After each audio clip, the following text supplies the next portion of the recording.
wabarakatuh. Waalaikumsalam warahmatullahi wabarakatuh. Alhamdulillah wassalatu wassalamu ala Rasulillah wa ala alihi wa man walah. Rabbi shrah li sadri wa yassir li amri wahlul 'uqdatam min lisani yafqahu qawli. Rabbana rzuqna ilman nafi'an wa rizqan thayyiban wa amalan mutakabbalan. Kaum muslimin dan muslimat yang semoga Allah senantiasa merahmati kita semua. Mari kita yang pertama memanjatkan puja dan syukur kita kehadirat Allah Subhanahu wa taala. Karena Allah Subhanahu wa taala begitu banyak memberikan kepada kita kenikmatan-kenikmatan yang tentu kita tidak akan pernah sanggup untuk menghitungnya, apalagi membalasnya. Karena memang Allah Subhanahu wa taala tidak butuh hal tersebut. Maka dari itu, sebagaimana Allah Subhanahu wa taala telah memberikan kepada kita nikmat, semua nikmat yang kita miliki hanya dari Allah, maka hendaknya kita beribadah juga hanya kepada Allah Subhanahu wa taala semata. Dan itu bukan berarti Allah butuh dengan ibadah kita. Hakikatnya, tatkala kita beribadah kepada Allah, itu kembali kepada kita semua. Syariat Islam, aturan yang Allah Subhanahu wa taala tetapkan untuk kita semua, itu enggak ada butuhnya sedikit pun Allah dari hal tersebut. Namun kembali kepada kita.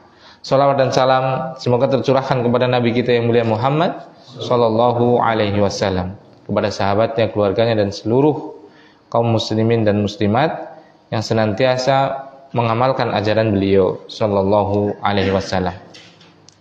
Nah, kaum muslimin dan muslimat, masih kita mempelajari kitab yang ditulis oleh Al-Imam Yahya ibn Syaraf An-Nawawi rahimahullahu ta'ala, sebuah kitab yang Masya Allah berisi petunjuk dari Al-Quran, terkhusus dari hadis-hadis Nabi SAW dalam kita mengarungi kehidupan ini.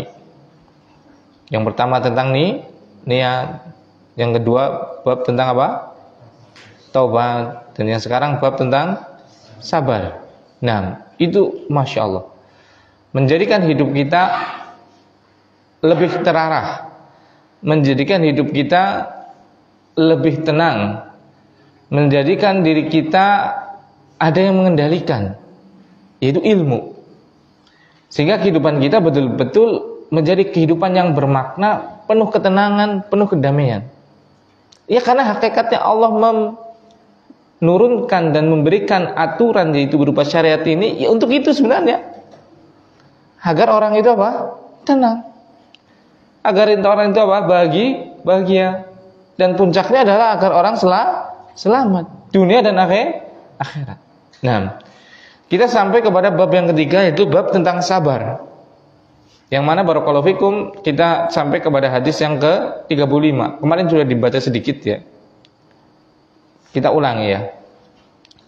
Nah, qala al-mu'allif rahimahullah taala, berkata penulis yaitu Imam An-Nawawi rahimahullah taala, wa an Atha ibni Abi Rabbah, dari Atha ibni Abi Rabbah, qala, dia berkata, qala li Ibnu Abbasin, berkata kepadaku Ibnu Abbas, Abdullah Ibnu Abbas radhiyallahu taala anhuma, ala urika imra'atan min ahlil jannah, wahai Atha, maukah aku tunjukkan kepada engkau seorang wanita yang dia sudah ditetapkan oleh Allah lewat Rasulnya sebagai penduduk surga?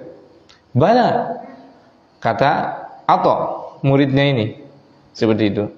Qala hadhil mar'atus sauda, ini nih perempuan yang hitam itu. Perempuan yang apa? Hitam, mungkin secara fisik tidak terpandang. Atatin Nabiyya sallallahu alaihi wasallam. Kenapa dia sampai masih hidup sudah Allah tetapkan sebagai penduduk surga? Ceritanya adalah dia pernah datang kepada Nabi sallallahu alaihi wasallam, faqalat, dan dia berkata, inni usra, aku itu menderita penyakit gemetar, usra itu kayak epilepsi ataupun apa? Karena ini ada dua sebabnya. Nanti kita jelaskan. Nah, wa inni atakasyafu, dan terkadang auratku tersingkap. Fad'ullaha ta'ala li, maka doakanlah kebaikan untukku. Qala, maka Rasulullah SAW bersabda, in syi'ti sobarti walakil jannah. Kalau engkau mau, kamu bersabar dengan penyakitmu itu dan kamu akan menjadi penduduk surga. Wa in syi'ti da'autullaha an yu'afiyaki. Kalau kamu mau juga, aku akan berdoa kepadamu agar Allah menyembuhkanmu. Faqalat, maka perempuan ini mengatakan, asbiru, kalau gitu saya pilih sabar saja. Seperti itu. Faqalat inni atakasyaf fada'ullaha an la atakasyaf. Tapi ya Rasulullah, saya itu kalau lagi kumat penyakitnya itu terkadang sampai menyebabkan auratku terbuka. Maka doalah kepada Allah agar tatkala sakitku itu kumat, auratku tidak terbuka. Fada'alaha, maka Rasulullah SAW mendoakan hal tersebut. Muttafaqun alaih. Hadis ini diriwayatkan oleh Imam Bukhari dan Muslim. Nah, jadi ini ada hadis ini dari Atha itu muridnya Abdullah bin Abbas. Abdullah bin Abbas itu muridnya siapa? Rasulullah Shallallahu Alaihi Wasallam. Berarti namanya muridnya Nabi istilahnya sahabat. Muridnya sahabat istilahnya tabi'in. Adam, jangan mainan itu terus, Dam. Duduk dulu, ngaji ya. Jangan mainan layakan terus, burung-burungan. Nah, jadi muridnya Nabi namanya sahabat. Muridnya sahabat namanya tabi'in. Jadi Atha ibnu Abi Rabah ini siapa? Tabi'in. Abdullah bin Abbas sahabat. Ini adalah generasi. Jadi sahabat itu adalah suatu generasi yang berjumpa dengan Rasulullah Shallallahu Alaihi Wasallam dan beriman kepada Rasulullah Sallallahu Alaihi Wasallam dan meninggal dalam keimanan. Itu generasi terbaik. Generasi terbaik berikutnya adalah muridnya sahabat. Itu siapa? Tabi'in. Tabi'in adalah orang yang berjumpa dengan sahabat Nabi Sallallahu Alaihi Wasallam, kemudian beriman kepada Rasulullah SAW dan mati dalam keadaan iman. Maka ini namanya tabi'in. Muridnya tabi'in namanya tabi'ut tabi'in. Tabi'ut tabi'in ini adalah orang atau generasi yang bertemu dengan tabi'in, beriman terhadap Rasulullah SAW dan meninggal di atas keimanan. Itu 3 generasi yang Rasul SAW itu mengatakan sebaik-baik generasi. Kata Rasulullah SAW bersabda, khairun nasi qarni, sebaik-baik generasi adalah generasiku, eraku. Tsummal ladzina yalunahum, kemudian generasi berikutnya. Tsummal ladzina yalunahum, kemudian generasi berikutnya lagi. Berarti ini adalah 3 qurun mufaddalah, 3 generasi yang sangat mulia. Maka beruntung. Orang-orang enggak ada itu orang yang lebih beruntung daripada mendapatkan derajat sebagai sahabatnya Nabi SAW. Dan kita jangan kecewa. Kenapa? Belum tentu tatkala kita hidup di zamannya Nabi SAW kita bisa beriman terhadap Nabi. Kenapa? Derajatnya besar akan sebanding dengan apa? Ujiannya. Ujiannya juga pasti akan besar. Karena ujian itu, derajat itu akan sebanding dengan ujian. Seperti itu. Nah, Atha ibnu Abi Rabah ini adalah orang Yaman. Nah, beliau tatkala mendengar Islam seperti itu, beliau itu akhirnya ke Mekah. Kemudian berjumpa dengan Abdullah bin Abbas ini dan belajar terhadap beliau. Nah, dia meriwayatkan dari Abdullah bin Abbas. Nah, Abdullah bin Abbas ini beliau adalah sepupunya Rasulullah Shallallahu Alaihi Wasallam. Jadi termasuk ahlul bait. Dia memiliki keutamaan yang sangat luar biasa. Nah, kemudian Abdullah bin Abbas ini menceritakan kepada Atha. Nah, inilah istimewanya ilmu Islam. Itu semuanya teriwayatkan. Dan ini enggak ada dalam semua agama kecuali satu, yaitu agama apa? Islam. Makanya agama Islam ini terjaga. Benar, Allah Subhanahu wa taala yang menjaganya sendiri. Allah Subhanahu wa taala berfirman, "Inna nahnu nazzalna dzikra wa inna lahu lahafidun." Saya yang menurunkan az-dzikra ini, yaitu Al-Qur'an ini sebagai sumber syariat Islam. Wa inna lahu lahafidun, dan aku sendiri yang juga akan menjaganya. Betul. Pasti akan dijaga. Tapi secara sebab, salah satu sebabnya adalah apa? Adanya ilmu riwayat. Di syariat kita itu jelas riwayatnya itu ada. Jadi kita beramal itu subhanallah sudah ada pakemnya. Nggak boleh kita beribadah semau kita, seselera kita. Nggak boleh. Maksudnya yang ibadah mahdhoh. Kalau yang ibadah ghairu mahdhoh, misalnya ibadah yang adalah aslinya mubah, seperti minum. Minum kan, ini kan bukan ibadah. Iya kan? Perkara yang mubah itu boleh, bukan mubah itu mubadir, bukannya. Mubah itu artinya adalah apa?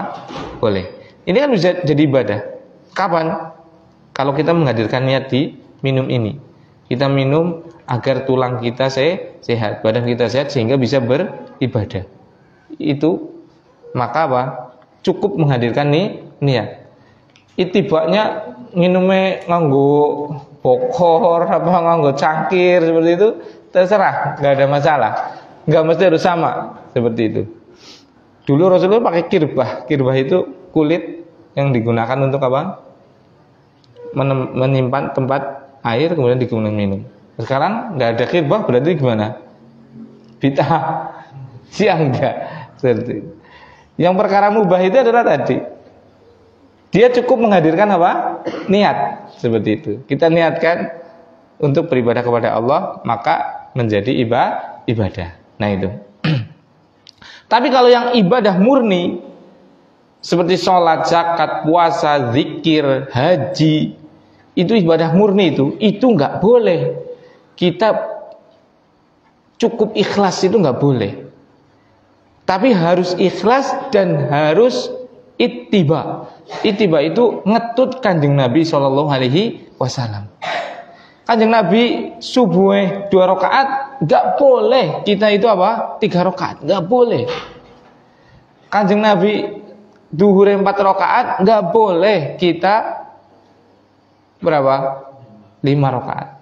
Kanjeng Nabi wiridan angger arep tes apa? Salat subhanallah 33, nggak boleh kita 37, nggak boleh. Maksudnya menentukan bilangan 37 setelah sholat, nggak boleh, harus 33. Seperti itu. Tapi kalau zikir yang bebas, kita nggak habis sholat seperti itu. Misalnya lagi juguran, lagi duduk-duduk, kita zikir tanpa kita menghitung jumlahnya, mau 1000, 2000, terserah. Malam-malam ngelilir, tangi wengi, kemudian apa? Duduk sambil minum kopi sambil zikiran, boleh tidak? Boleh. Nggak usah menentukan harus berapa, nggak usah. Itu namanya nanti zikir mutlak, zikir yang ya terserah, nggak ada masalah. Tapi kalau yang mahdhoh itu harus apa? Sesuai petunjuk Rasul Shallallahu Alaihi Wasallam. Nggak boleh doa habis tidur itu adalah misalnya apa? Kan doa habis tidur apa? Bangun tidur apa? Alhamdulillahilladzi ahyana ba'dama amatana wa ilaihin nusyur. Kita doa lagi, alhamdulillahilladzi afani, misalnya seperti itu. Walaupun baik, tapi itu adalah mutlak. Itu sudah dicontohkan oleh Rasul, maka kita harus seperti itu. Bisa dipahami ya? Jadi seperti itu. Beribadah yang sifatnya adalah mahdoh, yang murni itu peribadatan, itu harus ada apa? Contohnya dari Rasul Sallallahu Alaihi Wasallam. Tapi kalau itu bukan ibadah mahdoh, misalnya yang hukum aslinya adalah boleh-boleh aja, kebiasaan seperti itu, maka apa? Cukup menghadirkan apa? Niat. Seperti itu. Misal, biasanya kan malam-malam yang desa lah ya, kita hidup di desa biasanya juguran. Juguran kan ibadah atau bukan? Secara asal, bukan. Juguran ya secara asal adalah apa? Perkara yang boleh atau bahasa Arabnya mubah. Tatkala kita meniatkan dalam hati kita juguran, mengko apa? Kambi nyeneng nawong. Akhirnya apa? Boleh cerita nyeneng nak. Akhirnya jugurannya ibadah. Karena apa? Memasukkan kegembiraan di hati orang itu adalah ibadah. Juguran, mengko kambi anu lah. Ya cerita sabar, cerita ikhlas, promosi oroli. Cuma ngandung iklan di masjid soalnya oroli. Enggak nang jabat yang ngono berdoa. Karena ucapan itu mengandung iklan, enggak boleh itu. Seperti itu. Nah itu maka silahkan seperti itu. Juguran kami yo masyaallah segi ya orang kaya ganu mangan penak, apa-apa wis gampang, lungang dindi transportasi mudah, ya alhamdulillah. Akhirnya memuji Allah. Sekaken nikmat kita lah. Sekang Gusti Allah. Kurang taat. Wis kakek nikmat juga pada langgare kayak tekepeki. Nah, ya juguran seperti itu aja. Dia cukup niatkan apa? Lillahi ta'ala, maka menjadi ibadah. Enggak harus pakai bahasa Arab, enggak harus. Misalnya lagi apa? Jagongan kaifa haluk masmuk ismit tahyat min aina ant ana min Mugangsari hal anta Indonesi la ana Turki misalnya seperti itu. Enggak mesti harus bahasa Arab. Walaupun Rasulullah SAW bahasanya bahasa Arab. Karena apa? Itu tadi adalah perkara yang hukum aslinya adalah boleh. Maka akan menjadi ibadah tatkala kita menghadirkan niat. Tapi kalau yang ibadah murni, sholat, zakat, puasa, haji dan yang lainnya, itu harus sesuai dengan apa? Petunjuk Nabi Sallallahu Alaihi Wasallam. Gak boleh berkreasi, gak boleh berkreasi. Nah, kemudian Abdullah bin Abbas mengatakan kepada muridnya yaitu Atha bin Abi Rabah ini, ala urika imra'atan min ahlil jannah, maukah aku tunjukkan kepadamu seorang wanita yang dia adalah sebagai penduduk surga. Masya Allah, di dunia ini masih hidup orangnya loh, waktu itu maksudnya sudah mendapatkan legalitas sebagai penduduk surga. Masya Allah. Coba kita lihat perempuannya, wanitanya seperti apa? Apakah ibu presiden? Ataukah orang yang kaya raya? Atau orang yang sangat cantik dan yang lainnya? Kita lihat ini. Bala, kata muridnya tadi Atha, tentu saya mau dikasih tahu wanita penduduk surga. Abdullah bin Abbas mengatakan, hadihil mar'ah, wanita ini nih, as-sauda, yang hitam, Masya Allah. Mohon maaf. Wanita ini secara fisik apa? Kurang, iya kan? Maksudnya jelek gitu kan, hitam. Tapi Masya Allah, masih di dunia ini, masih hidup. Allah Subhanahu Wa Taala telah menetapkan beliau sebagai apa? Ahli surga. Itu coba, Islam itu seperti itu. Islam itu nggak melihat fisik, nggak melihat ras, nggak melihat suku, nggak melihat bangsa. Yang dilihat adalah apa? Takwa. Inna akramakum indallahi atqakum. Sungguh yang paling mulia dari kalian adalah siapa? Atqakum. Orang yang paling bertakwa dari kalian. Subhanallah. Adil nggak Islam? Adil sekali, iya kan? Orang Eropa bisa masuk surga, orang Indonesia bisa masuk surga. Orang Papua bisa masuk surga, orang Afrika bisa masuk surga, orang Arab bisa masuk surga. Semuanya bisa masuk surga kalau bertakwa. Kenapa? Karena yang namanya fisik itu kita tidak bisa apa? Memilih, ya kan? Kita dilahirkan sebagai orang Jawa. Apa ada yang bisa menolak? Gak ada, ya kan? Sebagaimana mereka dilahirkan sebagai orang Eropa, apa ada yang bisa memilih? Enggak kan? Ya makanya hal itu tidak terpuji. Mau orang Amerika kek, mau orang Jawa kek, mau orang Arab kek, nggak ada terpuji. Yang terpuji apa? Ketakwaan, keimanan. Itu. Makanya barakallahu fikum, masya Allah. Islam itu yang dilihat adalah takwanya. Nggak dilihat itu mau putih, mau hitam, mau coklat, mau kuning, itu enggak. Jadi kita kalau merasa cantik, itu jangan kita sombong dengan kecantikan kita. Kita kalau merasa jelek, jangan pula minder karena kejelekan kita. Kalau kita kaya, jangan kita sombong dengan kekayaan kita. Sebagaimana kalau kita miskin, jangan kita minder dengan kemiskinan kita. Kalau kita berkuasa, jangan kita mentang-mentang karena kita punya kekuasaan. Sebagaimana kalau kita menjadi rakyat, gak usah takut kalau memang kita benar. Kan seperti itu. Seperti itu. Masya Allah. Coba, manusia diterapkan seperti ini. Diajarkan, dididik seperti ini. Yang dititipin dengan kekuasaan, yang dititipin dengan kekayaan, yang dititipin dengan kekuatan, yang dititipin dengan ketampanan, kecantikan, dan yang lainnya, diajarkan untuk tidak sombong. Sementara yang dititipin dengan apa? Kelemahan, kemiskinan, kejelekan, dan yang lainnya, diajarkan untuk tidak minder. Coba, menjadi pribadi yang memiliki apa? Mentalitas yang kuat. Itu. Ini Islam.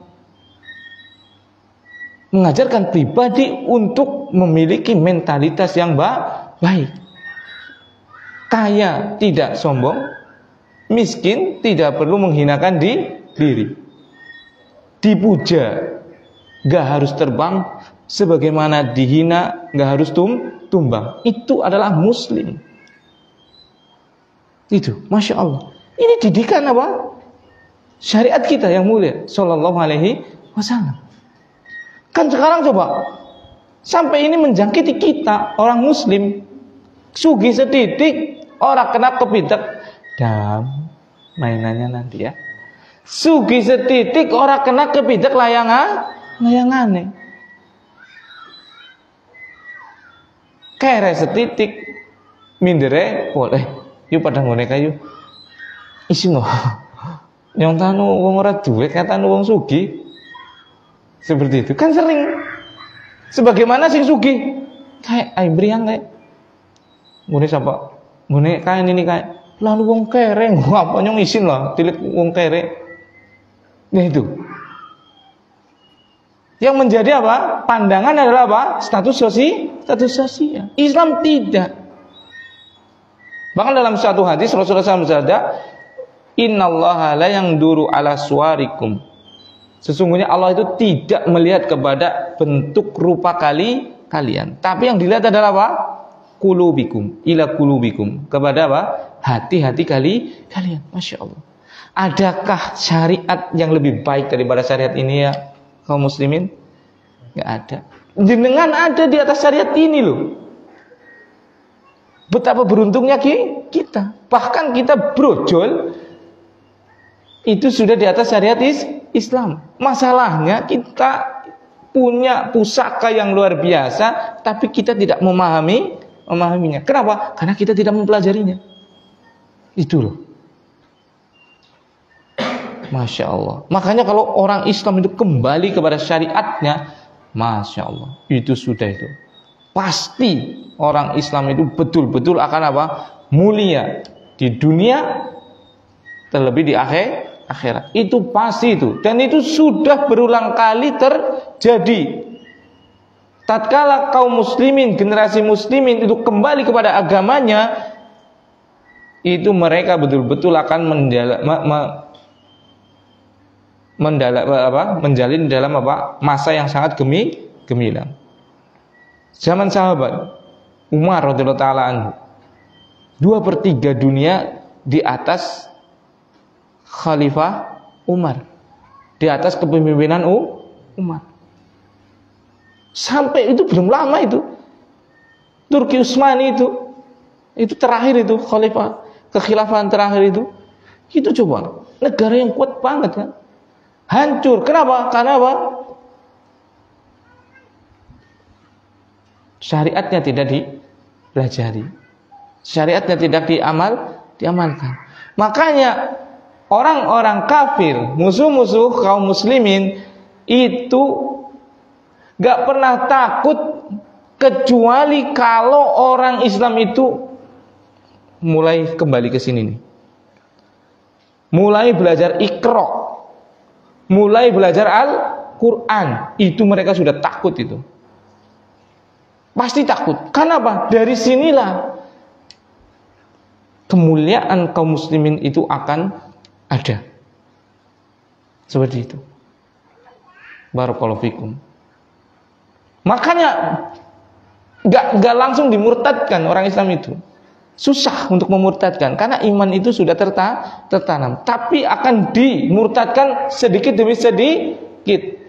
Paling efektifnya adalah apa? Memalingkan kaum muslimin dari apa? Dari ini. Dari Al-Quran. Mau dengan apa? Pakai yang awal-awalnya itu yang perkara-perkara yang gak dosa, tapi berlebihan. Seperti olahraga. Olahraga itu dosa atau tidak? Tidak, tapi berlebihan. Akhirnya wis wayai maghrib burung pada rampung. Palingkan dengan apa? Seperti itu. Palingkan dengan hiburan. Palingkan dengan film. Palingkan seperti itu. Sampai akhirnya Al-Quran ramatan. Karena nggak pernah dibaca. Itu. Dan ini sekarang terjadi, ya kan? Coba sih. Kita bisa disurvei itu. Satu kampung. Coba siapa yang buta huruf hija? Iya. Dan ini harusnya PR buat kita semua. Terutama siapa? Pemimpin. Pemimpin siapa? Ya pemimpin di masyarakat tersebut. Siapa? Ya RT-nya, ya RW-nya. Harusnya apa? Bekerja sama dengan siapa? Dengan semua komponen masyarakat. Bagaimana? Membebaskan kaum muslimin dari apa? Buta aksara hijai. Iya. Yang bisa seperti ini kan pemimpin, pemerintah, ya tidak? Kalau individu berat, yang punya data kan pemimpin, pemerintah. Harusnya RW-nya atau RT-nya mendata siapa yang apa? Belum bisa membaca Al-Quran. Kemudian apa? Bekerja sama dengan TPQ ataupun orang-orang yang sudah bisa membaca Al-Quran. Didata, yang sudah ngaji di situ, nggak apa-apa, silakan. Bukan untuk dipindah-pindahkan, bukan. Ya sudah, bagus itu di situ. Bila perlu didukung. Yang belum, silakan suruh ngaji. Mau ngaji kemana terserah. Ajarkan mereka apa? Al-Quran. Seperti itu. Wallahi coba, memprihatinkan banget keadaan kita kaum muslimin sekarang. Tuntunannya yaitu Al-Quran itu nggak pernah dibaca. Bagaimana akan ada keberkahan? Tugas kita semua ini. Tugas kita semua. Yang punya kekuasaan mendata, yang punya ilmu mengajarkan, yang punya dana membiayai, yang punya mushaf bagikan, yang punya Iqra bagikan. Semuanya bekerja sama. Sehingga apa? Masyarakat kita terbebaskan dari buta aksara hija, buta huruf hija. Iya. Bukankah pemerintah itu ada program untuk membebaskan buta huruf dan buta aksara? Iya kan? Itu hanya untuk duniawi, iya kan? Yang lebih penting adalah apa? Buta huruf hijai, ya itu jauh harus lebih diberantas. Karena itu untuk membaca Al-Quran. Karena itu adalah penerang kita, dunia dan akhirat. Seperti itu. Nah, ini karena Abdullah bin Abbas mengatakan perempuan itu ternyata bukan perempuan yang apa? Secara fisik, masya Allah bukan. Bukan yang memiliki strata sosial yang tinggi. Ini adalah perempuan hitam. Seperti itu. Masya Allah. Jadi Islam itu tidak pernah memandang apa? Sifat-sifat duniawi. Mulianya syariat kita. Nggak membeda-bedakan, mau yang hitam, mau yang putih, mau yang kuning, mau yang coklat, mau yang kaya, mau yang miskin, mau yang muda, mau yang tua, semuanya sama di hadapan Allah Subhanahu wa taala. Yang bedakan apa? Ketakwaan mereka. Nah, kenapa perempuan ini bisa sampai masih di dunia dia sudah dikatakan sebagai penduduk surga? Ceritanya seperti ini. Tatkala itu wanita ini mendatangi Nabi sallallahu alaihi wasallam. Faqalat inni usra. Aku itu terkadang bergetar sendiri. Dan bergetar sendiri kayak kerasukan jin. Jadi ini ada dua sebab. Sebab pertama itu bisa jadi dia karena penyakit epilepsi. Ayan. Kalau bahasa Banyumasan ya. Penyakit ayan tahu? Kejang-kejang. Tiba-tiba kan kejang-kejang kadang kan. Ada orang yang penyakit ayan kan kadang-kadang kejang-kejang dan dia nggak sadar.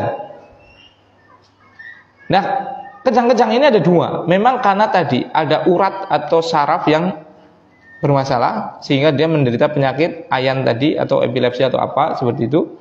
Yang kedua adalah kejang-kejang karena sebab apa? Kemasukan jin seperti itu. Nah, obatnya bagaimana? Obatnya adalah pertama dengan Al-Quran. Kemudian kalau yang kejang-kejangnya karena ayan itu bisa ditindaklanjuti dengan apa?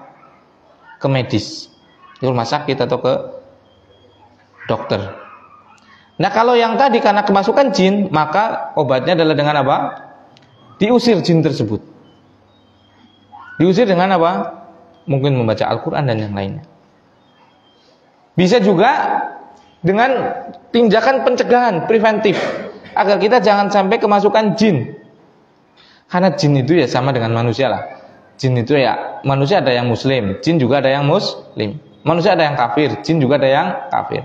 Manusia ada yang Masya Allah anteng, ngelentem seperti itu.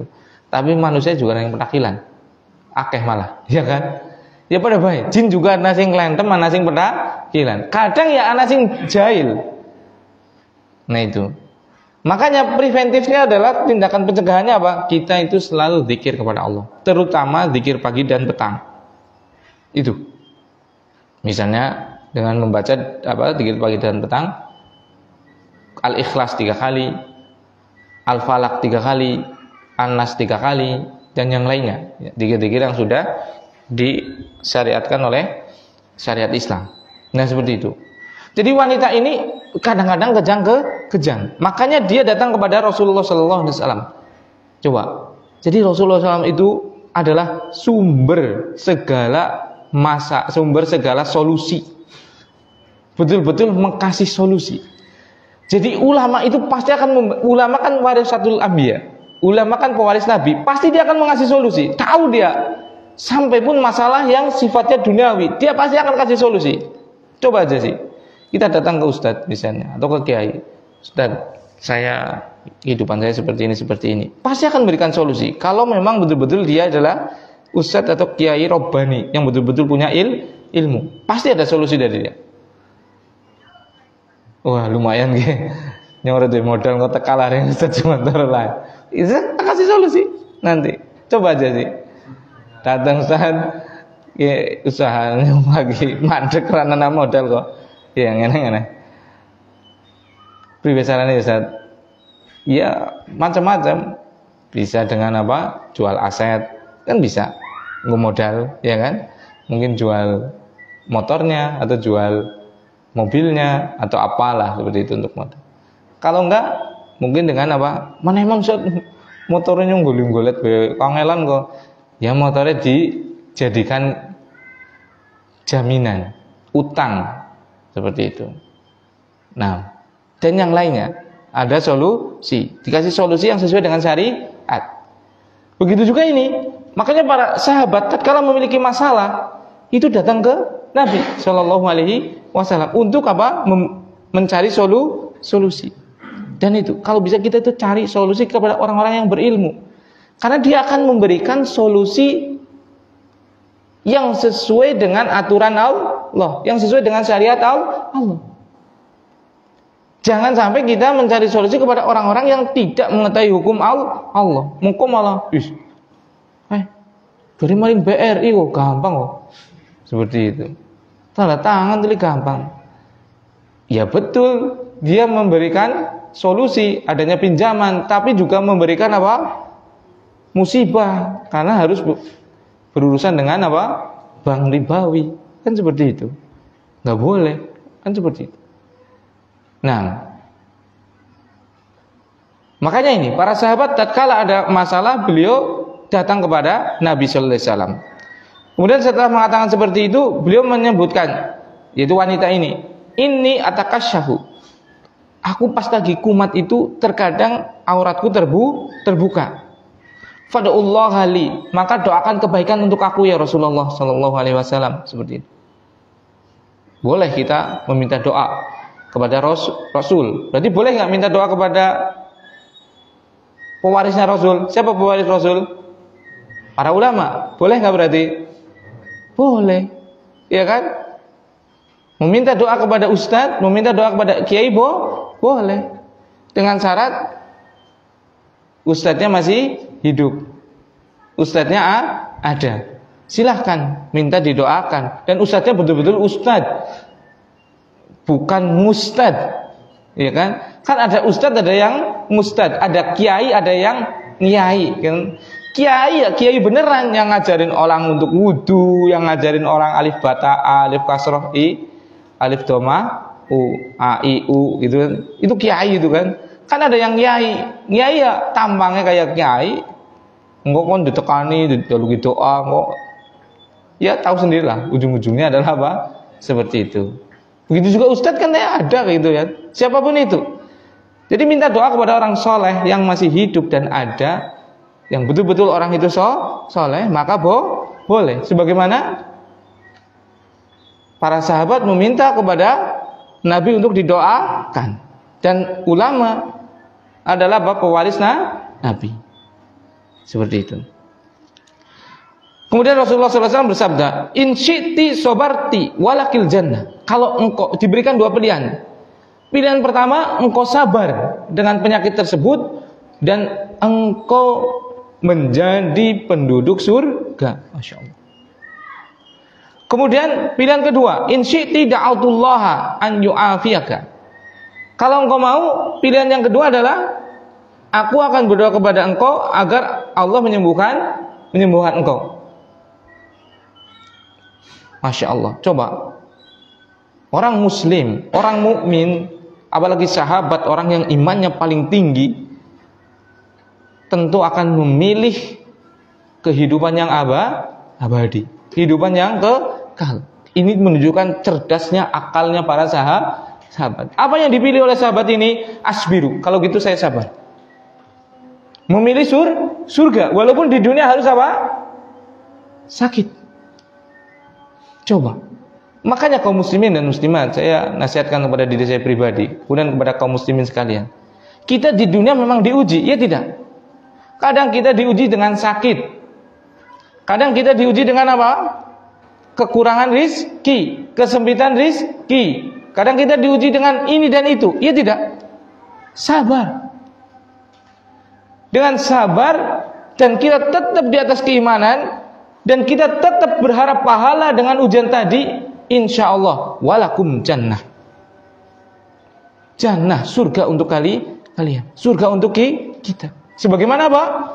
Sahabiah ini tatkala diberi pilihan, mau tak doain sembuh atau apa? Bersabar surga. Dia milih apa? Sabar. Kalau saya pilih dua, ya Allah, ya Rasul, doakan saya sembuh dan saya juga akan sabar, gitu. Bersyukur, gitu. Rakus, gitu ya. Seperti itu. Nah, ini Masya Allah, memilih sabar. Jadi ini untuk mengajarkan kepada kita bahwa kita di dunia itu pasti diuji. Dan tatkala kita bersabar, mengharap pahala dengan apa? Ujian tersebut, sudah. Pasti kita masuk surga, pasti sudah. Orang yang mati dalam keimanan, dalam keislaman pasti masuk surga, pasti sudah. Bukan saya yang menjamin, Rasulullah SAW yang menjamin. Man kana akhiru kalamihi la ilaha illallah dakhalal jannah. Siapa saja yang akhir daripada ucapannya masih mengucapkan la ilaha illallah, dakhalal jannah, pasti dia akan masuk surga. Itu pasti sudah. Itu bukan saya yang mengatakan. Itu Rasulullah Shallallahu Alaihi Wasallam. Makanya kita diuji dengan ujian seberat apapun, kan ujung-ujungnya, ujung daripada semua ujian adalah apa? Ujung dari segala ujian adalah apa? Puncaknya ujian apa? Mati. Iya kan? Puncaknya ujian di dunia kan mati kan? Kalau mati kan nggak ada ujian lagi. Maksudnya ujian dunia nggak ada kan? Tinggal ujian di kubur. Iya kan? Coba dengan sakit sesakit-sakitnya, puncaknya apa? Mati. Dengan lapar selapar-laparnya, puncaknya apa? Mati. Iya kan? Tapi kalau matinya masih di atas la ilaha illallah, apa kata Rasul? Dakhalal jannah. Pasti masuk surga. Sudah. Sabar kita. Dan Masya Allah, ujian kita nggak ada apa-apanya dengan ujian para sahabat. Coba ujian kita apa coba? Paling untungnya growong. Iya kan? Kerenut-kerenut tok sepetit loh. Iya kan? Atau 1 hari lah mungkin, atau 2 hari munyak duit 5.000 mungkin. Cerita pribadi kayak paling ya kan kayak gitu kan. Seliane ya esana duit bu 10 bu 15 teng madang kabeh itu loh.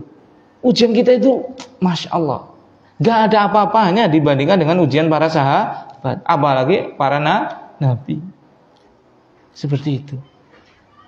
Masa sih kita gak sabar dengan ujian yang seberapa inilah, dan dalam tempo yang Masya Allah, temponya kan berbatas sedikit banget kan, ya paling 60 tahun 63 tahun, ya kan, ya ada sih sampai 70 tahun, ada yang sampai 80 tahun, ada kan usianya kan, tapi juga ada yang cuma 40 tahun, ya kan hidup sebentar. Masa untuk hidup sebentar, sabar sebentar, balasannya ada surga yang kekal, kita nggak mau berkorban, ya kan? Makanya ini, contoh ini sahabat nih, orang-orang cerdas ini, ya kan? Tak dongakna sembuh, atau milih sabar tapi mesti melebung surga. Milih mana? Sabar. Tapi apa? Tapi ya Rasulullah, tolong doakan aku kalau pas lagi kumat ayane, aja ngasih kebuka aurate. Maka apa? Rasulullah SAW berdoa tatkala penyakitnya kumat kambuh agar tidak tersingkap auratnya. Masya Allah. Jadi itu keutamaan sabar. Kita diuji betul, tapi ingat ujian kita nggak ada apa-apa, sangat ringan, dan ujian kita nggak selamanya, tetap ada batasnya. Bahkan Allah sudah mengarangkan loh, mengatakan itu pasti ujian kita itu pasti masih di bawah kemampuan kita, pasti itu, pasti kita masih sanggup. La yukallifullahu nafsan illa wus'aha. Allah tidak pernah membebankan kepada seseorang terhadap beban yang kecuali beban itu orang tersebut masih mampu untuk memikulnya. Itu pasti. Kalau nggak sanggup mikul gimana? Mati berarti. Iya kan? Kalau mati, ya sudah, memang hidupnya sudah selesai. Di atas Islam berarti masuk surga. Itu beban kita itu pasti kita masih bisa memikulnya. Itu pertama. Beban kita, ujian kita pasti akan ada apa? Jalan keluar. Itu pasti udah. Wa may yattaqillaha yaj'al lahu makhraja. Siapa saja yang bertakwa kepada Allah, Allah jadikan bagi dia apa? Jalan keluar. Pasti ada jalan keluarnya sudah. Nah, barakallahu fikum. Maka bersabar dengan ujian yang apa? Kita kadang diuji, dan itu Masya Allah, itu kadang itu loh, sehat kita sama sakit kita itu nggak ada bandingannya, ya kan? Puluhan tahun kita sehat, paling sebulan atau seminggu kita sakit, ya kan? Nggak ada bandingannya. Galdina mangan, mungkin ada sekali hari atau 2 kali hari tidak makan, ya kan? Paling kan gitu kan? Seperti itu. Nah, ini yang bisa saya sampaikan. Mohon maaf kalau ada tutur kata yang kurang berkenan. Semoga menjadikan manfaat untuk kita, menjadikan kita hamba yang bisa bersabar dan tetap mencari apa? Pahala di atas ujian tadi. Subhanakallahumma wa bihamdika asyhadu an la ilaha illa anta astaghfiruka wa atubu ilaik. Assalamualaikum warahmatullahi wabarakatuh.